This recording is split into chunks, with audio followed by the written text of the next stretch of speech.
दो ऐसे सवाल जो बहुत ही कॉमन है। क्या आपको लगता है कि आप खुश हैं? क्या आपको लगता है कि आपके पास वो सब कुछ है जो आपको खुशी महसूस करने के लिए चाहिए? अगर आपने दोनों सवालों का जवाब ना में दिया है तो आप गलत हैं। हाँ, बेशक आप दुखी हो सकते हैं, लेकिन आपके पास पहले से ही वो सब कुछ है जो आपको खुश होने के लिए चाहिए। बस बात यह है कि आप नहीं जानते कि इसे ढूंढना कहाँ है। खुशियां ना नए कपड़े खरीदने या ज्यादा अचीवमेंट्स पाने से नहीं मिलती है। खुशी अपने अंदर देखने और ये देखने से मिलती है कि आप काफी है। लेकिन ये देखा कैसे जाए और दूसरी बात कि ये समझा कैसे जाए। अब बात खुशी की है तो थोड़ा टाइम इन्वेस्ट करना तो बनता है इस समरी पर। तो फिर देर किस बात की, आइए शुरू करते हैं समरी को, जिसका नाम है powered by happy, how to get and stay happy at work, जिसे लिखा है बेथ थॉमस ने। इस समरी की अगर बात की जाए तो यहाँ पर आप सीखेंगे कि खुश कैसे रहना है और वर्क प्लेस में सेटिस्फैक्शन के लिए खुद को सेट कैसे करना है। ऑफिस में आपकी खुशी उतनी ही जरूरी है जितनी कि घर में। जब आप अपना ज्यादातर समय ऑफिस में बिताते हैं तो आपको अपने घर की खुशियों को बर्बाद करने से बचाने के लिए यहाँ पर पॉजिटिव माहौल में समय बिताना चाहिए। तो ये समरी आपको खुशियों के फंडामेंटल फैक्टर्स के बारे में बताएगी। आप देखेंगे कि कैसे आप हर प्रिंसिपल को वर्क सेटिंग में अप्लाई कर सकते हैं।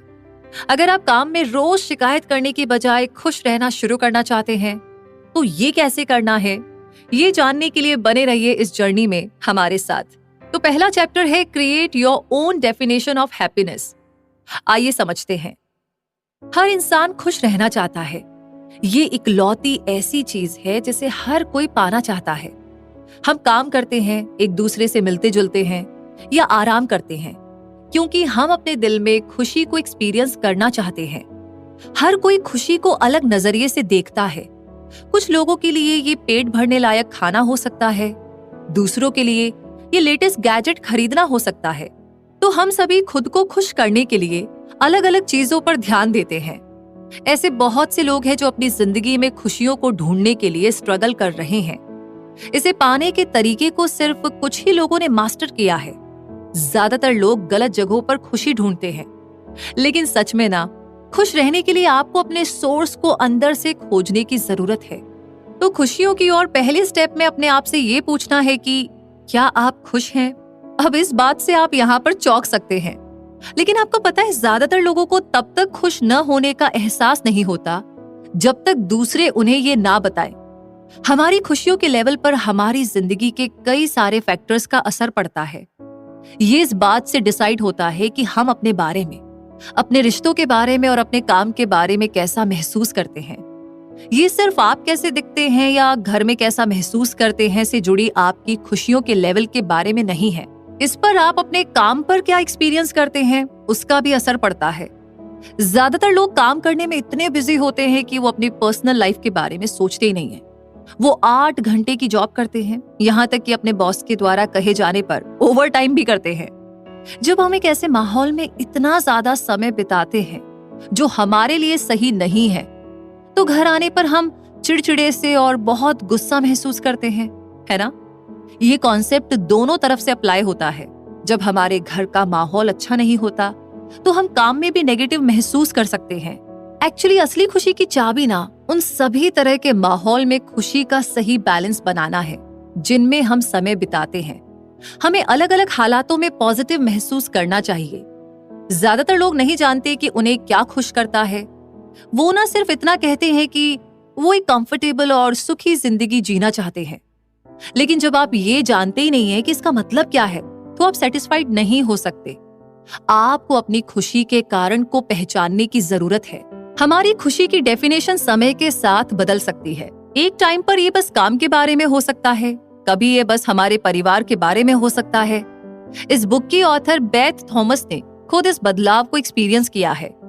हम आपको ना एक कहानी बताते हैं कि कैसे उन्होंने अपनी बेटी के साथ घर पर रहने के लिए अपनी ड्रीम जॉब छोड़ दी थी। तो बेथ अपनी जिंदगी का अच्छा समय बिता रही थी। छोटी छोटी कंसल्टिंग जॉब्स करने से आगे बढ़कर वो अपनी खुद की कंसल्टिंग फर्म शुरू करने के रास्ते पर थी। लेकिन ऐसा करने से पहले उन्हें उस फील्ड और उसकी टेक्निक्स की गहरी नॉलेज होना जरूरी था। इसलिए बेथ ने एक इंटरनेशनल ब्रोकरेज फर्म में जॉब की और अपनी जिंदगी के सबसे अच्छे साल बिताए।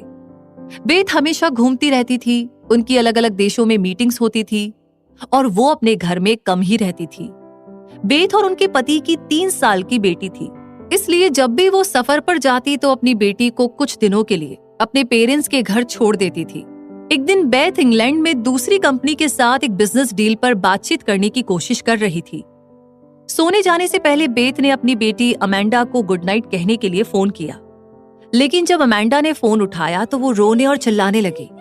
बेथ ने अपनी बेटी से पूछा कि क्या प्रॉब्लम है, तो उसने कहा कि उसे अपनी माँ की याद आ रही है। उस पल में बेथ के लिए सब कुछ बदल गया। अपनी जॉब से खुशी महसूस करने की बजाय वो फंसी हुई और गुस्सा महसूस कर रही थी। वो घर जाकर अमेंडा के साथ रहना चाहती थी। बेथ को एहसास हुआ कि वो गलत चीजों पर फोकस कर रही थी।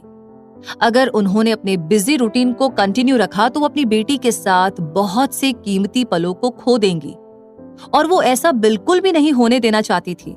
तो बेथ ने तुरंत अपनी जॉब छोड़ दी और अपनी बेटी के साथ तब तक रही जब तक उसे उनकी जरूरत थी। उस समय बेथ के लिए सबसे जरूरी चीज उनका परिवार था। ज्यादातर लोग सब कुछ पा लेने को अपनी खुशी समझते हैं, लेकिन लालच जो है ना, वो खुशी का रास्ता नहीं है। आपको पता होना चाहिए कि असल में आप क्या चाहते हैं। उन चीजों पर फोकस करें जो आपको लंबे टाइम तक खुश रखेंगी। तो इस तरीके से इस चैप्टर में आपने समझा कि अपनी खुद की हैप्पीनेस की डेफिनेशन को आप कैसे क्रिएट कर सकते हैं, जैसे कि बेथ की कहानी में हमने जाना। अब अगला चैप्टर है choose happiness and make it happen. ये कैसे करना है, आइए जानते हैं। खुशियां जो होती है ना, आसानी से नहीं मिलती है, ये हम सबको पता है। अगर ऐसा होता तो लोग इसे खोजने के लिए मेहनत नहीं करते। खुशी एक चॉइस और एक कभी भी न बदलने वाला विश्वास है। हर कोई नहीं जानता कि इसे अनलॉक कैसे करना है, और ज्यादातर लोग इसे खोजने की कोशिश में अपनी पूरी जिंदगी बिता देते हैं। तो इस चैप्टर में हम अपनी डेली लाइफ में खुशियों को कैसे पाना है, उनके बारे में जानेंगे। लंबे समय तक टिकने वाली खुशी कैसे पाना है, इसकी खोज करते हुए हम डिस्कस करेंगे कि आपकी वर्क लाइफ में प्रैक्टिकल टेक्निक्स को कैसे अप्लाई किया जाए। आपके पर्सनल और काम की एक्सपीरियंस के बीच बैलेंस होना जरूरी है। ये चैप्टर आपको सिखाएगा कि खुशी ढूंढते हुए कैसे काम करना है और कैसे खुद को ढालना है, क्योंकि खुशियां जो है ना, रातों रात नहीं मिलती। ये एक माइंडसेट और जीने का तरीका है। खुशियों से ताकत पाने का मतलब ये जानना है कि अपने आसपास की हर चीज से कैसे डील की जाए। आप किसी भी मुश्किल में खुद को हावी ना होने दे। आपको जिंदगी को वो जैसी है बस वैसे ही, और वो जो आपको देती है उसके साथ अपनाना चाहिए, एक्सेप्ट करना चाहिए। सुखी लोग जो होते हैं ना, हमेशा मुस्कुराते नहीं हैं। उनके भी बुरे दिन आते हैं, लेकिन उन्हें रोशनी की ओर देखना आता है। सुखी लोग अपनी जिंदगी में आए अनचाहे बदलाव का सामना कर सकते हैं और उन्हें अपना सकते हैं। तो आपकी खुशियों की डेफिनेशन आपकी सोच के हिसाब से बननी चाहिए। दूसरों के सहारे रहने से उन्हें सिर्फ ये डिसाइड करने की और ये तय करने की ताकत मिलेगी कि आप कैसा महसूस करते हैं। आइए कैटी और काम पर उनके स्ट्रगल के बारे में जानते हैं। अपने आसपास के लोगों पर बहुत ज्यादा भरोसा करने की वजह से उन्हें काम में मुश्किल सहनी पड़ी। कैटी अपनी कंपनी में सबसे अच्छे एम्प्लॉयज में से एक थी। वो इंफॉर्मेशन सिस्टम डिपार्टमेंट में एक अच्छी लीडर थी। हर प्रोजेक्ट के बाद कैटी अपने आउटपुट की एक कॉपी 2 मैनेजर्स को भेजती थी जो कि उनके करीब थे। उन्होंने लगातार उसके काम की तारीफ की और कैटी को भरोसा दिलाया कि वो अच्छा काम कर रही है। 1 साल के बाद कैटी जिन मैनेजर्स पर डिपेंडेंट थी, उन्हें अलग अलग लोकेशन पर भेज दिया गया। अब कैटी अकेली थी और एक ऐसे वर्क एनवायरनमेंट में काम कर रही थी जहां वो अपने अलावा और किसी को नहीं जानती थी। उस चेंज ने कैटी से बहुत कुछ छीन लिया। वो एकदम खोई हुई और ना उम्मीद सी महसूस कर रही थी। सबसे जरूरी बात यह है कि कैटी दुखी थी। उन्हें गाइड करने या उन्हें यह बताने के लिए कोई नहीं था कि उन्होंने अच्छा काम किया है या नहीं। कैटी ने जॉब छोड़ने के बारे में सोचा, लेकिन उन्होंने अपना नजरिया बदलने और खुद में मोटिवेशन ढूंढने की हिम्मत की। इस कहानी में आप देख सकते हैं कि कैटी की खुशियों की डेफिनेशन थी उनके बॉस से तारीफ पाना। कैटी की सक्सेस के पीछे का रीजन उनका एनकरेजमेंट ही था। जब उनका ट्रांसफर हुआ तो कैटी को लगा कि काम करते रहने के लिए उनके पास और मोटिवेशन नहीं है। इसलिए आपको खुशी के लिए दूसरों पर डिपेंडेंट नहीं रहना चाहिए। और इसे हमेशा अपने अंदर खोजना चाहिए। मुश्किल सिचुएशन से गुजरना आपको कुछ टाइम के लिए रोक सकता है, लेकिन जरूरी ये जानना है कि इससे ऊपर उठना कैसे है। मुश्किल समय से गुजरते समय 2 बातें कभी नहीं भूलनी चाहिए। सबसे पहली बात, आपको ये समझना चाहिए कि सभी चीजें होने के पीछे कारण होता है। दूसरा, हमेशा आखिर में सीखने के लिए एक सबक जरूर होता है। मुश्किल सिचुएशन में भी खुशी मिल सकती है, आपको बस उसे खोजने के लिए सही जगहों पर देखने की जरूरत है। तो ऐसे 7 तरीके हैं जिनका इस्तेमाल करके आप खुद को मुश्किल दौर या वक्त में भी खुश रख सकते हैं। पहली टेक्निक है रियलिस्टिक होने के साथ साथ ऑप्टिमिस्टिक भी होना। आपको किसी भी मुश्किल सिचुएशन में एक साथ इन दोनों बातों को अप्लाई करना सीखना होगा। रियलिस्टिक होने का मतलब है ये जानना कि दुखी या गुस्सा होना ठीक है। वहीं ऑप्टिमिस्टिक होने का मतलब ये समझना है कि बुरी फीलिंग्स हमेशा के लिए नहीं रहेंगी, वो खत्म हो जाएंगी। इससे आखिरकार आप नॉर्मल हो जाएंगे और आगे बढ़ पाएंगे। दूसरी टेक्निक है इस बारे में अवेयर होना कि आप कैसे काम करते हैं या बिहेव करते हैं। आपके एक्शन को आप खुद कंट्रोल करते हैं और कोई नहीं। जब आप पॉजिटिव नजरिया बनाए रखते हैं तो आप दूसरों को अपने पास नेगेटिविटी लाने से रोकते हैं। अपने इमोशंस को मैनेज करने की कोशिश करें और दूसरों के साथ व्यवहार करते समय अच्छा एटीट्यूड रखें। ज्यादा नेगेटिविटी लाकर सिचुएशन को और भी खराब न करें। तीसरी टेक्निक है पॉजिटिव नजरिया बनाए रखना। दूसरों से सबसे खराब की उम्मीद न करें और उन पर भरोसा करने की कोशिश करें। मोस्टली ऐसा होता है कि हम लोगों को उनकी हरकतों के कारण गलत समझ लेते हैं। रिएक्ट करने से पहले बातों को क्लियर करने की कोशिश करें। चौथी टेक्निक है सबसे खराब सिचुएशन के बारे में सोचना। एक बार जब आपको एहसास होता है कि चीजें उतनी बुरी नहीं है जितना आपको लगती हैं, तो आप राहत और उम्मीद महसूस करने लगते हैं। कई चीजें गलत हो सकती है, लेकिन ऐसा हुआ नहीं है, उसके लिए ग्रेटफुल होना सीखें। पांचवी टेक्निक है एक एक करके चीजों से डील करना। हालांकि कई काम एक साथ किए जा सकते हैं, लेकिन ऐसा करना सही नहीं है। लोग अपने इमोशंस के कारण भारी महसूस करने लगते हैं, खासकर जब वो किसी प्रॉब्लम से डील करते हैं। तो चीजों को धीरे धीरे कीजिए और अपने माइंड को क्लियर रखिए। छठी टेक्निक है लोगों से हेल्प लेना। कोई भी इंसान अकेला नहीं रह सकता। मुश्किल टाइम से निकलने में मदद करने के लिए हम सभी को एक दूसरे की जरूरत होती है।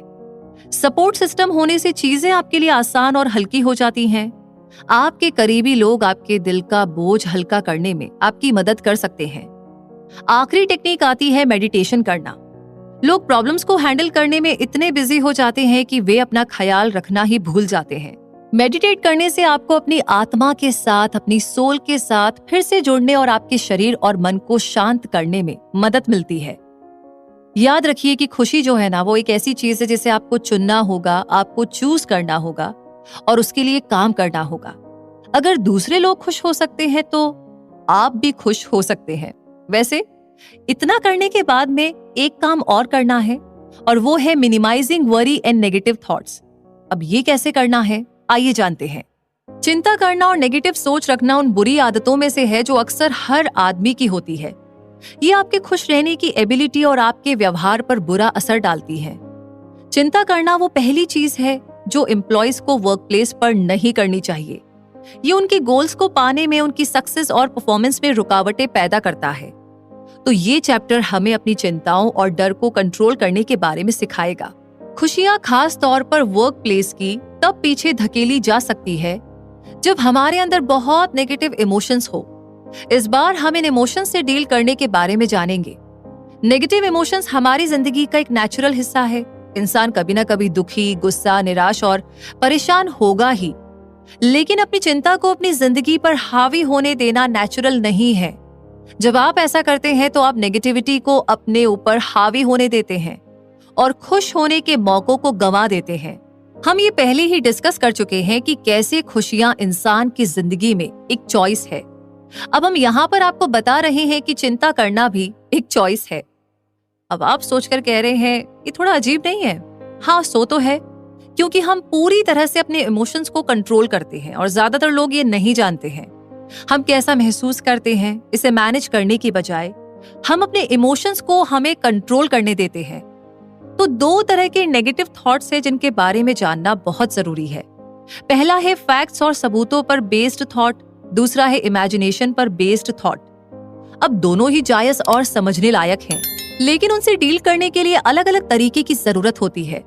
आइए जानते हैं कि हम इन थॉट्स को, इन विचारों को एक एक करके कैसे हैंडल कर सकते हैं। फैक्ट्स और सबूतों वाले नेगेटिव थॉट से डील करना काफी चैलेंजिंग है। आप पहले से ही जानते हैं कि आप जिस बारे में परेशान हो रहे हैं वो सब सच है, इसलिए आपको उन चीजों को अलग अलग कर लेना चाहिए कि आप किसे कंट्रोल कर सकते हैं और किसे नहीं कर सकते। जैसे कि ऐसी सिचुएशन जो इन थॉट्स को पैदा करती है, उनमें एक बड़ी बीमारी का होना, जॉब छूटना या एक बड़ा लोन होना शामिल है। जब आपको इस टाइम में अपने नेगेटिव थॉट को कंट्रोल करना नहीं आता तो आप डर और चिंता की वजह से कुछ भी नहीं कर पाते। ये देखने से कि आप क्या कंट्रोल कर सकते हैं और क्या नहीं कर सकते, आपको ये समझने में हेल्प मिलती है कि आप उस सिचुएशन को इम्प्रूव करने के लिए क्या कर सकते हैं। अपनी एनर्जी को उन चीजों पर फोकस करना बेहतर है जिन्हें आप बदल सकते हैं, बजाय उन चीजों पर जिन्हें आप नहीं बदल सकते। लीजा की सिचुएशन ना इसका एक एग्जाम्पल है। साल की शुरुआत में लीजा की अच्छी सैलरी वाली जॉब थी। उन्होंने और उनके पति ने $1 मिलियन का घर खरीदा और अपनी बेटी को एक महंगे स्कूल में डाला। लेकिन साल के बीच में लीजा को अचानक कंपनी ने जॉब से निकाल दिया।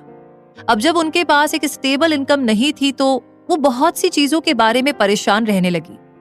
सबसे ज्यादा चिंता उन्हें परिवार के लिए खाने का इंतजाम करने की थी। पहले दिन लीजा ने निराश और अनमोटिवेटेड महसूस किया। वो बिस्तर से नहीं उठी और अपने परिवार को लेकर चिंता करती रही। लेकिन दूसरे दिन लीजा ने फिर से काम करना शुरू कर दिया।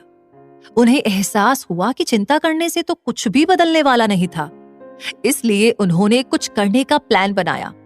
अपना रेज्यूमे एडिट किया और कई सारी कंपनीज से कांटेक्ट किया। 6 हफ्तों के बाद लीजा ने अपने सपनों की जॉब पा ली। ये उनकी पुरानी जॉब से काफी बेहतर थी और इसने उन्हें अपने परिवार के साथ बिताने के लिए ज्यादा समय भी दिया। तो इस कहानी में हम देख सकते हैं कि कैसे नेगेटिव इमोशंस नेगेटिव बिहेवियर के अलावा और कुछ भी नहीं लाते। लेकिन अगर हम उन नेगेटिव थॉट्स को उम्मीद में बदल दें तो हम अपने लिए एक बेहतर रास्ता और ग्रो करने का मौका पक्के से पा सकते हैं। नेगेटिव विचार आपकी इमेजिनेशन से भी आ सकते हैं। ये विचार लोगों की सबसे कॉमन समस्याओं में से एक है। ज्यादातर टाइम हमारी चिंता के लिए हम खुद जिम्मेदार होते हैं। हम जो भी चिंताएं पैदा करते हैं वो जो होने वाला है उसके आसपास भी नहीं होती। हाँ, ये लाइन अब आपको फिर अजीब लग रही होगी, बट आप सोचकर देखिएगा।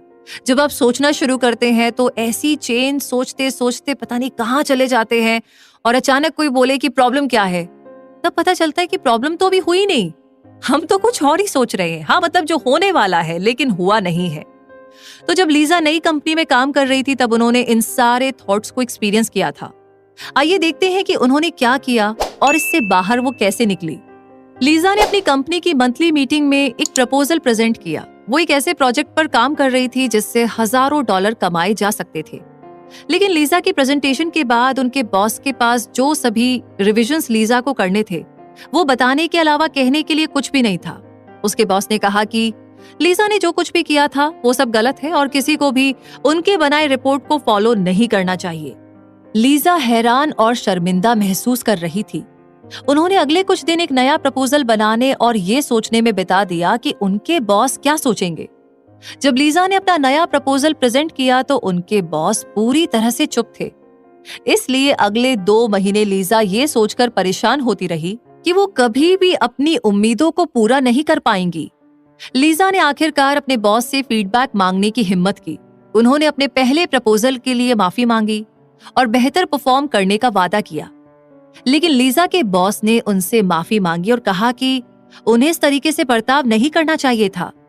उन्होंने लीजा को बताया कि उनका नया प्रपोजल बिल्कुल वही था जो वो चाहती थी, लेकिन ज्यादा काम के कारण वो उन्हें फीडबैक देना भूल गई थी।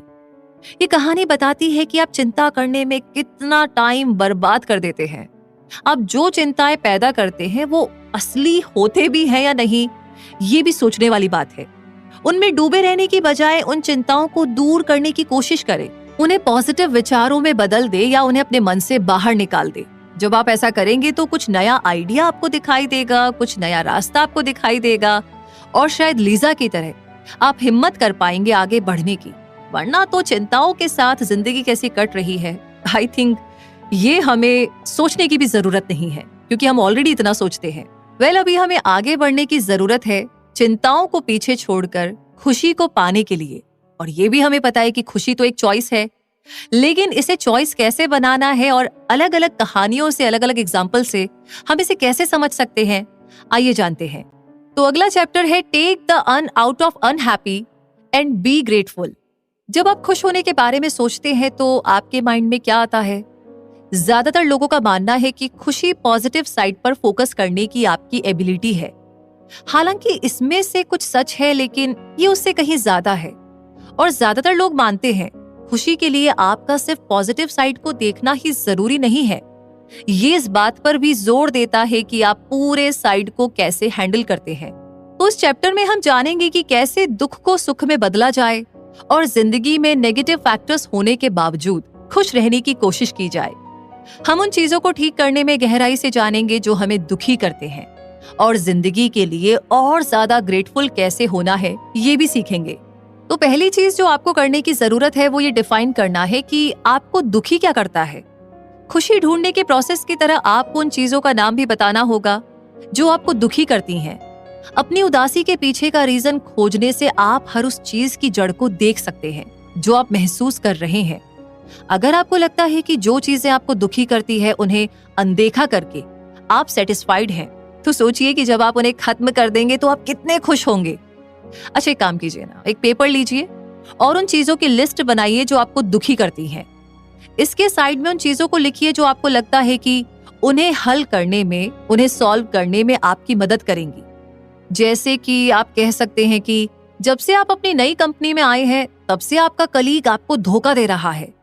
अब इसे सॉल्व करने का एक तरीका ये होगा कि आप अपने कलीग से खुद बात करें और उसका दोस्त बनने की कोशिश करें। अपनी प्रॉब्लम को अनदेखा करने की बजाय उन्हें सॉल्व करने से आपको खुशी का कहीं बेहतर सोर्स मिलता है। ऊपरी लेवल पर अच्छा महसूस करने की बजाय आप इसे ज्यादा गहराई से एक्सपीरियंस कर सकते हैं। अपनी प्रॉब्लम को सॉल्व करने के बाद फ्यूचर में खुद को ज्यादा अहमियत देना सीखें। यहाँ स्ट्रगल से बचने और शांत जिंदगी जीने के कुछ टिप्स दिए गए हैं। तो सबसे पहली लाइन है, आज में जियो। आप जैसा महसूस करना चाहते हैं खुद को वैसा महसूस करने दीजिए। खुशियों का मतलब ना हर टाइम हंसना या मुस्कुराते रहना नहीं होता। ये सीखने के बारे में है कि पॉजिटिव और नेगेटिव दोनों इमोशंस को कैसे बैलेंस करना है। दूसरा है, प्रेशर में काम करना सीखें। लोग तब दुखी हो जाते हैं जब उन्हें बहुत सी चीजों पर काम करना पड़ता है। इसका रिजल्ट ये होता है कि वो रुक जाते हैं और हार मान लेते हैं। खुद को ज्यादा टाइम देना और अपने प्रोजेक्ट्स को समझदारी से मैनेज करना सीखिए। अपने काम को वो कितने अर्जेंट है इस हिसाब से अहमियत दीजिए। अगला है, चैलेंजेस का सामना पॉजिटिवली करें। अगर आप शांत जिंदगी जीना चाहते हैं तो आपको नेगेटिव सिचुएशंस को अपनाना सीखना होगा। आप अपनी जिंदगी से प्रॉब्लम्स को पूरी तरह से खत्म नहीं कर सकते। इसके बजाय आप उनसे डील कैसे करते हैं इसे कंट्रोल कीजिए और ऐसी चीजें ढूंढिए जो आपके मूड को हल्का कर सके। तो इन सारे टिप्स का मकसद आपको खराब सिचुएशन में भी अच्छा महसूस कराना है। लेकिन दुख से डील करने का सबसे बड़ा राज ग्रेटफुल होना सीखना है, यानी कि कृतज्ञ होना। इस हिस्से से हम ग्रेटिट्यूड और तारीफ का इस्तेमाल करके नेगेटिविटी को पॉजिटिविटी में बदलने पर फोकस करेंगे। हमें यकीन है कि आपने अब तक ग्रेटिट्यूड की ताकत के बारे में सुना होगा।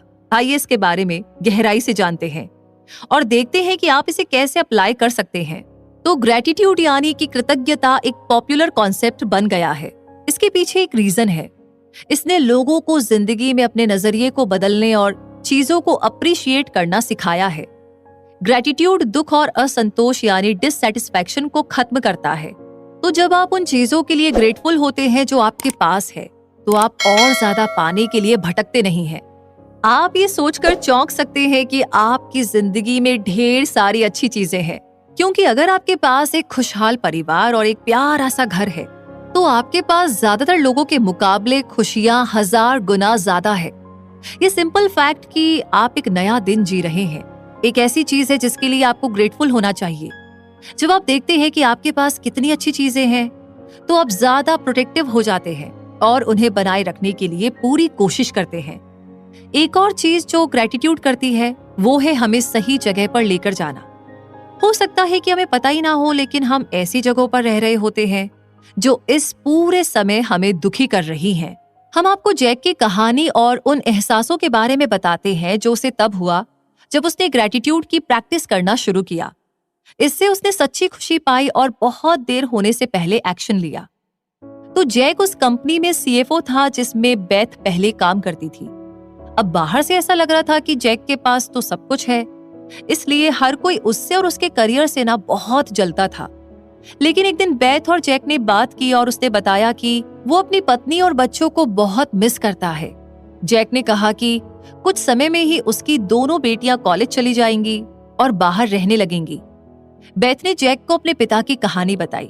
उसने बताया कि उसके पिता लगातार काम करते थे और उनके पास बेथ के लिए या उनकी माँ के लिए कभी भी टाइम नहीं होता था। आखिरकार उसके पिता उस पैसे को खर्च किए बिना ही मर गए जिसे कमाने के लिए उन्होंने इतनी मेहनत की थी। तो बेथ की इकलौती इच्छा ये थी कि उसके पिता वीकेंड पर काम पर जाने की बजाय उसके साथ ज्यादा समय बिताए। कुछ महीने के बाद बेथ ने अपने कलीग से सुना कि जैक ने जॉब छोड़ दी है। उसने तुरंत जैक को फोन किया। तब जैक ने बताया कि ये सच है। जैक ने कहा कि थैंक यू, मुझे वो बताने के लिए जो मुझे सुनने की जरूरत थी। मैं इस जॉब के लिए बहुत ग्रेटफुल था, लेकिन मैं अपनी बेटियों के मेरी जिंदगी में होने के लिए ज्यादा ग्रेटफुल हूँ। और अब वो उस परिवार के साथ सबसे अच्छी जिंदगी जी रहा है जिसे वो काम के कारण खोने से डरता था। तो ये थी जैक की कहानी जो हमें काफी कुछ सिखाती है। अब अगला चैप्टर आता है When all else fails, just laugh। अब ये करना कैसे है, आइए समझते हैं। बेथ खुशियों के बारे में ज्यादा नहीं जानती है। शायद लाखों लोगों के पास उनकी पूरी जिंदगी से ज्यादा एक्सपीरियंस था, लेकिन बेथ ने किताब लिखी जो लोगों को खुशी की ओर ले जाती है, क्योंकि उन्हें लगा कि उनके पास इसे हासिल करने का बहुत अच्छा टूल है। बेथ के पास एक सीक्रेट हथियार था जो किसी भी सिचुएशन को खुशी भरी सिचुएशन में बदल सकता था। वो है हंसना या मुस्कुराना। खुश रहने के लिए आपको